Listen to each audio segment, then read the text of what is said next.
Sure maphorisa. Hayi Fruitman yami ngiyakuhlonipha kakhulu yabo.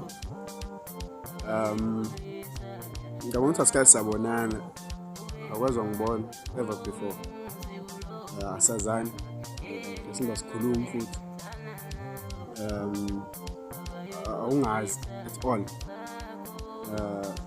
Angihlangene futhi ama-beef akho no-Prince KB, whatever thing eniyenza ku social media lapha ngidanga. Ngihlangene nawe futhi. Cela ukuthi makukhona i-weakness noma yini oyibonayo ku-Prince KB ungayireferi mina futhi ungangibali. Ngoba bhuti wami ngizokuthinta nami. Cela ungangisiwe. Hlalani lapho nibhoreke ngijabule ku-social media ungangithinti.